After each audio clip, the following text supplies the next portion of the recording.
पंतप्रधान मोदींची पंडित जवाहरलाल नेहरूंवर सरशी सर्वाधिक काळ पंतप्रधान राहण्याचा विक्रम त्यांनी केलाय। मोदींच्या तिसऱ्या कार्यकाळाला 2 वर्ष पूर्ण झाली।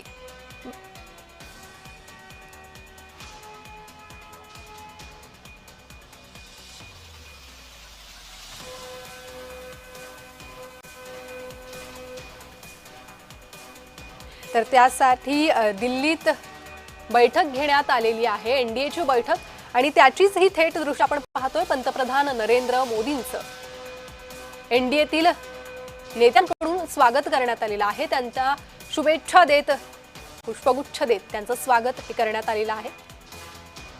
मुख्यमंत्री, दोन्ही उपमुख्यमंत्री महाराष्ट्राचे हे दिल्लीत पोहोचलेले आहेत आणि त्यांनीही पंतप्रधान नरेंद्र मोदींना या नव्या विक्रमासाठी शुभेच्छा दिलेल्या आहेत।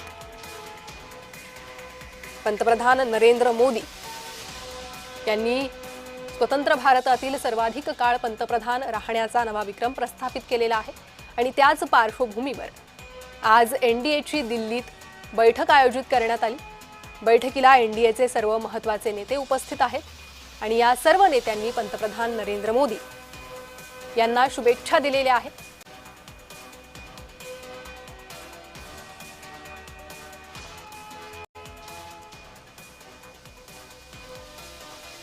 राष्ट्रीय लोकशाही आघाडीकडून पंतप्रधान नरेंद्र मोदींचं अभिनंदन केलं गेलेलं आहे।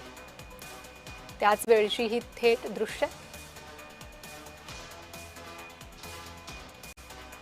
आपापल्या राज्याचे प्रतीक, त्यासोबतच महापुरुषांच्या प्रतिकृती भेट देत पंतप्रधान नरेंद्र मोदी यांचं अभिनंदन करण्यात आलेलं आहे। महाराष्ट्राचे मुख्यमंत्री देवेंद्र फडणवीस, उपमुख्यमंत्री एकनाथ शिंदे, उपमुख्यमंत्री सुनेत्रा पवार या देखील या बैठकीसाठी दिल्लीत गेल्या। नवी दिल्लीत ही बैठक आणि त्याच नंतर पंतप्रधान नरेंद्र मोदी यांचं अभिनंदन करण्यात आलं। रालोआच्या सर्व नेत्यांकडून पंतप्रधान मोदींना या कार्यकाळासाठी आणि या नव्या विक्रमासाठी शुभेच्छा देण्यात आलेल्या आहेत।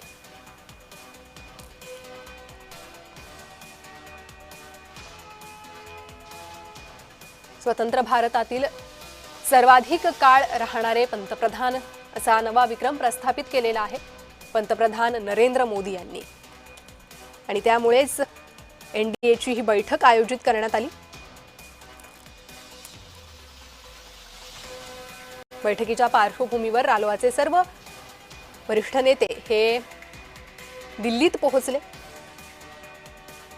आणि त्यांनी पंतप्रधान नरेंद्र मोदी यांचं अभिनंदन केलं।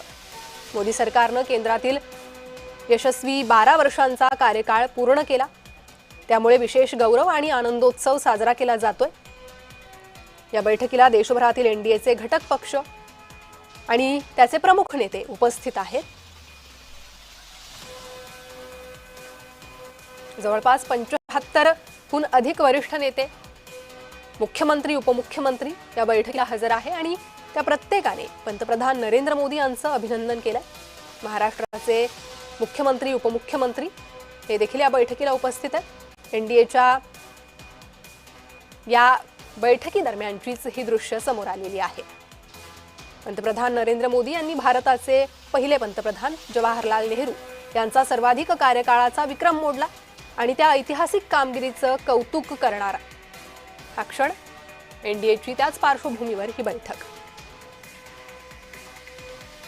देशभरात पंतप्रधान नरेंद्र मोदी यांच्या अभिनंदनासाठी विविध कार्यक्रम आयोजित करण्यात आलेले आहे। मंदिरात होमहवन केली जाते, पूजा केली जाते आणि नवी दिल्लीतही पंतप्रधान नरेंद्र मोदी यांच्या अभिनंदनासाठी ही बैठक आयोजित करण्यात आली।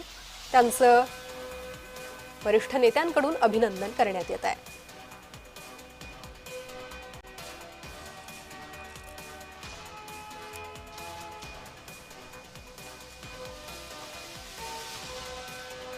नवी दिल्लीत एनडीएची ही महत्त्वाची बैठक। या बैठकीच्या पार्श्वभूमीवर रालोआचे देशभरातील नेते नवी दिल्लीत पोहोचलेले आहेत। महाराष्ट्रातील नेतेही नवी दिल्लीत गेलेले आहेत। मुख्यमंत्री, उपमुख्यमंत्री यांनी या बैठकीला हजेरी लावली आणि पंतप्रधान नरेंद्र मोदी यांचं अभिनंदन केलं।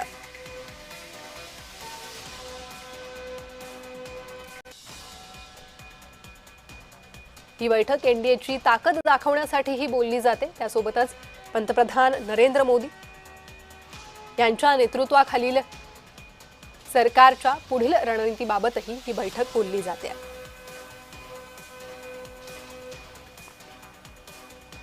आणि याच संदर्भात आपल्यासोबत संवाद साधण्यासाठी राजकीय विश्लेषक रविकिरण देशमुख सर जोडले गेले आहे।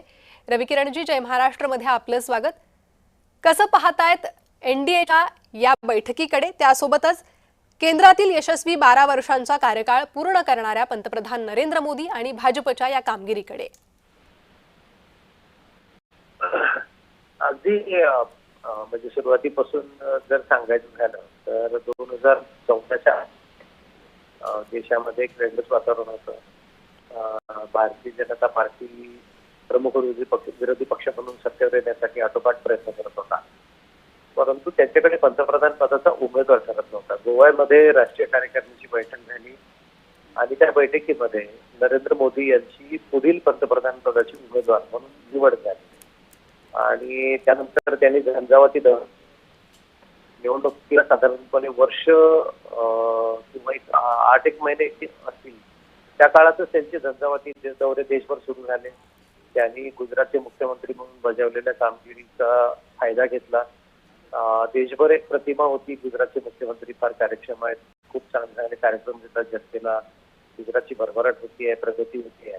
त्या आधारावर त्यांनी देशभर प्रतिमा उभी केली आणि त्यावेळी काँग्रेस प्रणित युनायटेड प्रोग्रेसिव्ह अलायन्स म्हणजे युपीए याचं सरकार होतं। त्या सरकारच्या विरोधातल्या जनमताचा म्हणजे नाराजीचा अचूक फायदा उठवला आणि भाजपाला बहुमत मिळवून दिलं।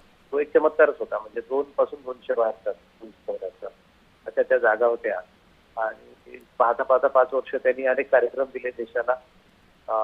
अगदी तळागाळातल्या लोकांना जनधनची खाती उघडण्यापासून ते अनेक पायाभूत सुविधांचे प्रकल्प सुरुवात करून त्यांनी आश्वासक असं वातावरण निर्माण केल्यानंतर 2019 मध्ये लोकांना असं वाटलं की त्यांना पुन्हा एकदा संधी मिळाली पाहिजे, हे सरकार पुन्हा राहायला पाहिजे, म्हणून 300च्या वर जागा आल्या, 303 जागा आल्या भाजपच्या। तर यामुळं आत्मविश्वास दुणावलेल्या भाजपाने त्या पुढच्या काळामध्ये 24 पर्यंत अनेक कार्यक्रम आखले आणि पायाभूत सुविधांच्या प्रकल्पांवर यांचा सातत्याने भर राहिलेला आहे, हे पूर्ण देश बघतोय। महाराष्ट्रातही अनेक प्रकल्प सुरू झाले, या प्रकल्पांना पर्यावरणाच्या परवानग्या मिळत नव्हत्या, त्यांना एका पाठोपाठ पर्यावरणाच्या परवानग्या द्यायला लागल्या, त्यामुळे मुंबई आणि आजूबाजूच्या भागात खूप मोठी विकास होतो। आता हे झालं सगळं, परंतु 2024 मध्ये या राष्ट्रीय लोकशाही आघाडीला एनडीएला मोठा झटका बसला आणि 240 जागा आल्याच्या आणि इतर पक्षांच्या मदतीवर झटका आला। तरी त्यांच्या विकास कामांमध्ये सुरुवात आहे। आजच त्यांनी मोठ्या मोठ्या जाहिराती आहेत, म्हणजे लेखही आहेत वेगवेगळ्या ठिकाणी की किती आम्ही कामं करतोय, अशा रीतीने हे सगळं सुरू आहे। तर बघूया राष्ट्रीय लोकशाही आघाडी आगामी काळात काय कार्यक्रम देते आणि पुन्हा एकदा कसं 2031 अगदीच राष्ट्रीय लोकशाही आघाडीच्या या पुढील वाटचालीकडेही लक्ष असेल। रविकिरणजी, धन्यवाद तुम्ही दिलेल्या या सविस्तर माहितीसाठी।